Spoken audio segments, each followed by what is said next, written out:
Update. My dad disowned my sister and he is dying. How do I convince her to let him go? Original post. Backstory. My family used to be really close, but that changed in 2003 when my dad, 55 male, discovered that my mom, 54 female, was having an affair with John, 54 male, my dad's childhood best friend. He was basically his brother back then, and he was my dad's best man in his wedding with mom. He begged her to stay and work things out, but my mom ended up leaving him for John. And eventually they got a divorce and my mom ended up marrying John 5 months later. My twin sister Sarah, 27 female, was always the stereotypical daddy's girl. Dad spoiled her a bit more than the rest of us, and she was basically his shadow back then. That's why it was really surprising to us that Sarah chose to stay with our mom after the divorce. Back then, me, 27 male, and her were the only ones to still live with our parents. We have other 4 brothers. I chose to stay with Dad, and Sarah chose to live with Mom, and in the weekends she come to stay with me and Dad while I choose to stay with Dad, and I occasionally went to Mom's house. To say that the divorce and my sister choosing to stay with Mom messed up my dad is an understatement. He tried to act like he was okay in front of us, but every single weekday for the year following the divorce, I could hear him cry himself to sleep. After the divorce, the relationship between Sarah and Dad didn't change that much. He started to spoil her a bit more than the usual and still remained the usual super dad. Showing up in every parent-teacher conference, ballet recitals and soccer matches, and being the most present dad possible. Things started to change when she suddenly changed her mind about med school. Our dad is a surgeon, and she always said that she wanted to follow his steps. But Mom and John ended up pressuring her to change her career path to become a lawyer, as Mom and John are both lawyers. During her studies, John started mentoring her, and they become really close. And after she finished her education, he got her a job at his law firm. Now on to the issue. In 2017, Sarah got married. My dad was absolutely thrilled about her wedding, and he gave Sarah a blank check for her dream wedding. To be fair, he did this to all of us, as he really liked weddings. But in Sarah's case, he was really excited, because she's his only daughter, and I always remembered him talking about walking her down the aisle. Like every wedding that we went to, he always said to her that he couldn't wait for the day to walk down his little girl down the aisle. But one day before the wedding, Sarah drops the bomb that Dad and John will be walking her down the aisle together. Well, Dad is the most non-confrontational person to walk on this earth, and she expected him to just suck it up. But he didn't do that. They got into a huge fight. First time I see him get angry. And in the end, he didn't attend the wedding and John ended up walking Sarah down the aisle. The fallout was massive. After the wedding, Dad and the side of our family basically disowned her and their relationship became non-existent. She tried to reach out after a while and make amends several times, but he simply didn't want to talk or hear about her. We expected him to turn around when she gave birth in 2018, but doesn't even want to meet her kids. Then earlier this year, he was diagnosed with pancreatic cancer. And unfortunately, the treatment didn't work and he is terminal. Even with that, he still doesn't want to see her again and she doesn't understand that. I'm very close to my dad, and these last few weeks are really difficult for me. How do I convince her to let him go? Now for the top advice before reading the update. There really isn't anything you can do. There is no way to make this less awkward or horrible for her. She made her choices years ago. Now she has to live and die with the consequences. I know you would like to make it easier, but I would just step back from this. The only statement should be, I'm sorry, Dad still doesn't want to see you. And spend all your energy on your dad, not on a dead relationship.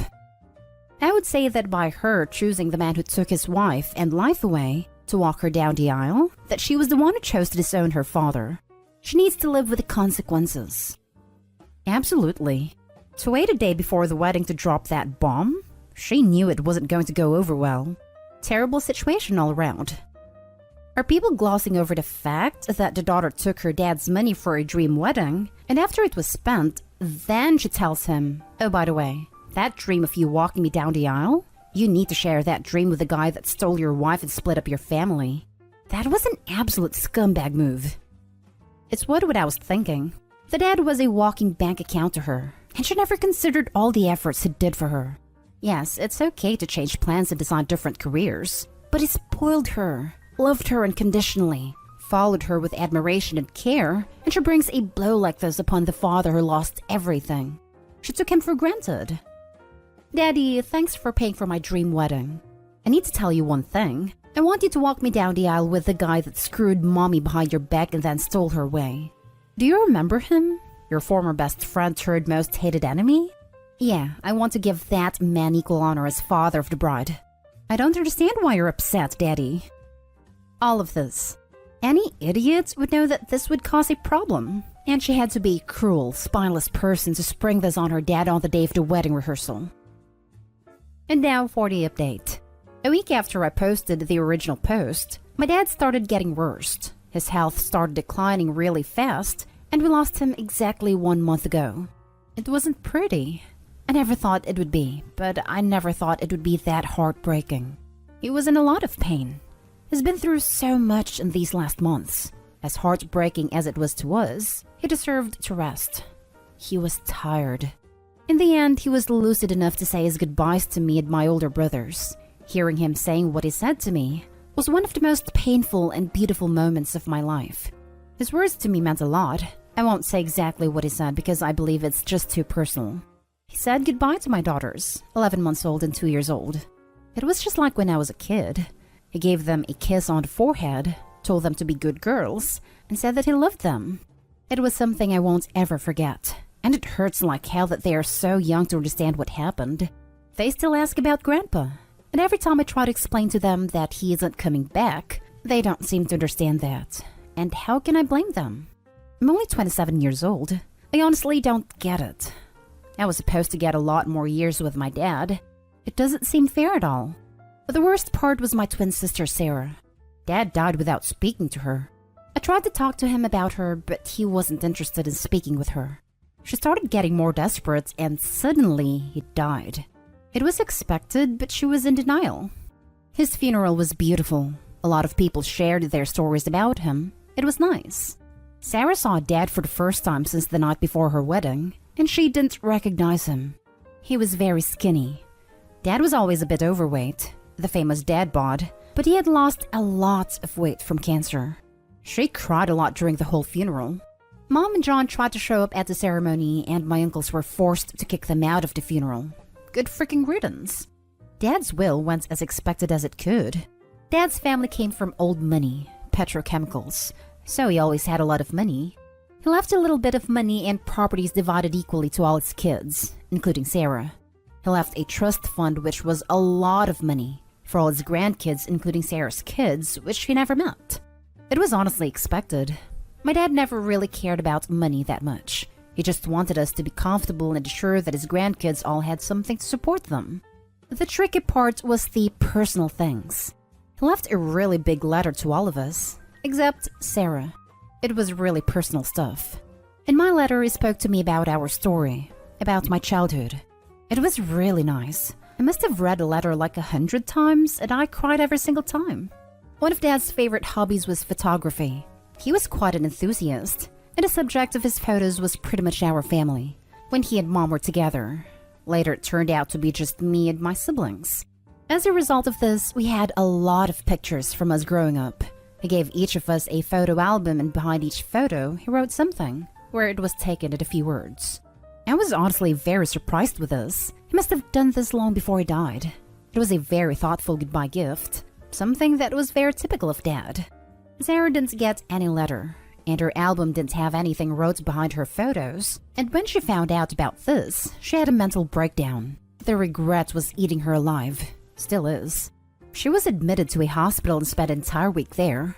She's doing a bit better now, getting a little better every day. Her husband and I are really confident in her recovery.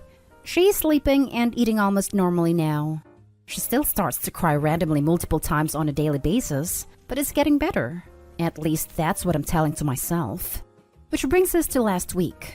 My wife and I discovered that we are expecting again. It wasn't planned or anything like that. My wife switched birth controls last month, and she spends a week without taking the pill. It's still very early in her pregnancy, so we haven't told anyone yet. The thing is that I'm really angry. I'm angry that my future kid is not going to be able to meet Dad. I'm freaking pissed, honestly. It doesn't seem fair at all. I'm angry and I'm scared. My dad was supposed to guide me in the whole parenthood process. He was teaching me a lot with my daughters. Now I'm scared of doing this without him. I'm scared of not being a good father like he was to me, because my kids deserve that. This is it, folks. This whole situation could be a lot better. I play the what-if scenario in my head every day. Unfortunately, it doesn't change anything. This is honestly a bitter ending. Doesn't seem fair at all. But that's the thing about life. It's actually never fair. I want to thank everyone who gave me advice and to everyone who reached out and offered their support in the chat. I was very lonely at the time. Still am. It meant a lot to me. Thank you, Reddit. This whole situation is sad. It really is. Listen, bud, let me tell you something. Your amazing dad did his job, and he gave you whatever he could pass on to you. Best thing you can do is live according to the good things he taught you. Grab a book and start journaling all your best memories. Talk to your family members. Write down what they remember too. This is the time to do it while memories are fresh. Losing him is sad, but find happiness in also realizing that whatever hardships he had in life are also over. Now you need to do your best to be as great a father as he was, so your children can benefit from him through the hands of the son who raised with his own two hands. I wish you the best in your journey forward. Jeez. John must have really done a number on your sister to make her think that having her bi-dad walking her down the aisle with a man that betrayed him and destroyed his family was going to be a reasonable thing to ask.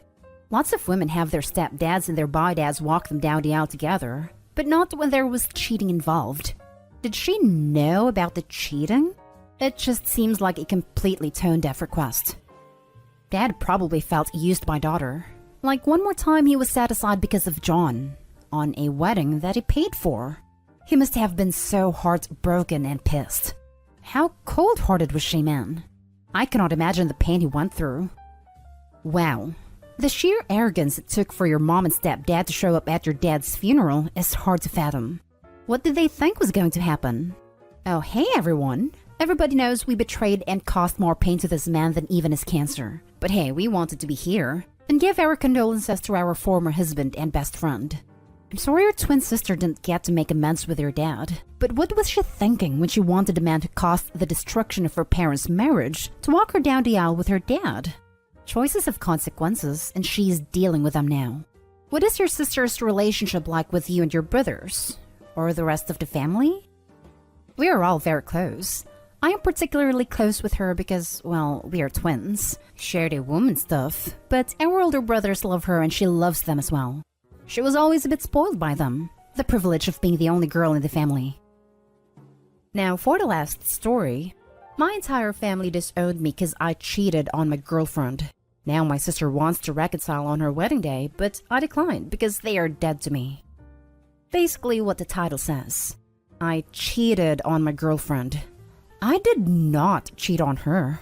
She wanted to open up the relationship, but I found out later that she just wanted to sleep with a certain someone. When she found out that I had also started sleeping with someone else, well, she didn't take it very well and told me to stop seeing her. I declined, saying that I hadn't broken any of the rules we agreed upon, and she just went nuclear on me and told my family that I had cheated on her. To say that they didn't take it well would be an understatement. They basically disowned me.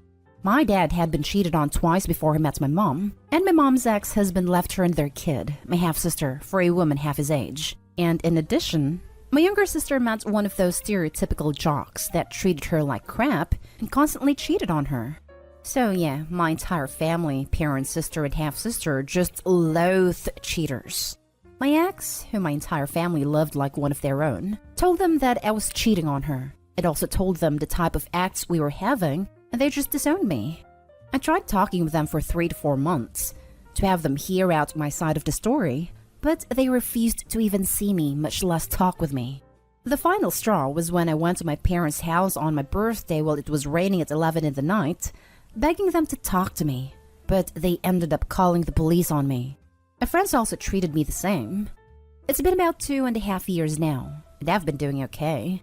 I moved away to another state, and I don't really have a social life anymore and put all of my energy on either my job or the gym. Then I got a call yesterday from my sister, saying that she was getting married, and she wanted me to be there with her on her special days as we used to be very close, which is true, and that she is willing to forgive and forget.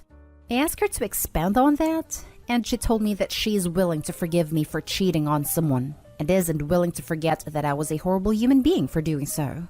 I told her that I am not available and have a good day, never to contact me again, and hung up without explaining. My phone is now blasted with messages and calls which I have not bothered listening to. Now, should I actually be trying to reconcile with them because they are my family? Because I really don't want to. They dropped me without ever listening to me and just shunned me for something that I didn't even do. Also, one more thing I wanted to ask you guys. Is this something I should get therapy for? I don't know much about therapy. The only person I have told my story to is my secretary, and she advised me to get some. Now for the advice. You should do what feels best for you. You are in no way obligated to reconnect with your family. In my opinion, your family betrayed you when they left you without even hearing your side of the story. Therapy might be an option. Your words about no more social life and opening up only to your secretary make me suspect that you are deeply wounded and may need healing through outside help.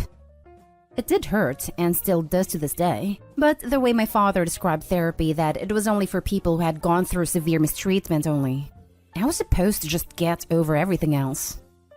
Is this something I should get therapy for? I think so. It sounds like there's something deeply wrong about your family from the get-go. Especially this part. I asked her to expand on that, and she told me that she is willing to forgive me for cheating on someone, and isn't willing to forget that I was a horrible human being for doing so. I have a lot of trouble understanding just why she still seems to be adamantly believing your ex. Were you always the black sheep in the family? I wasn't the black sheep. I was just a boy. Like, I was never supposed to have any feelings. I was never supposed to cry. That sort of thing. What is your understanding as to why your entire family seems adamant in not considering your point of view at all? The way I understand it, in this situation, I was introduced to them as a cheater by a girl that they love as much as their own daughters. I was guilty from the get-go, and they never considered my ex to be lying. They just considered her to be a victim here, I suppose. They demanded I apologize to her, and when I wouldn't and just asked to talk to them, they thought I was lying. They never considered me to be the victim here. This is the way I understand it. I don't know for sure because I haven't really talked to them since.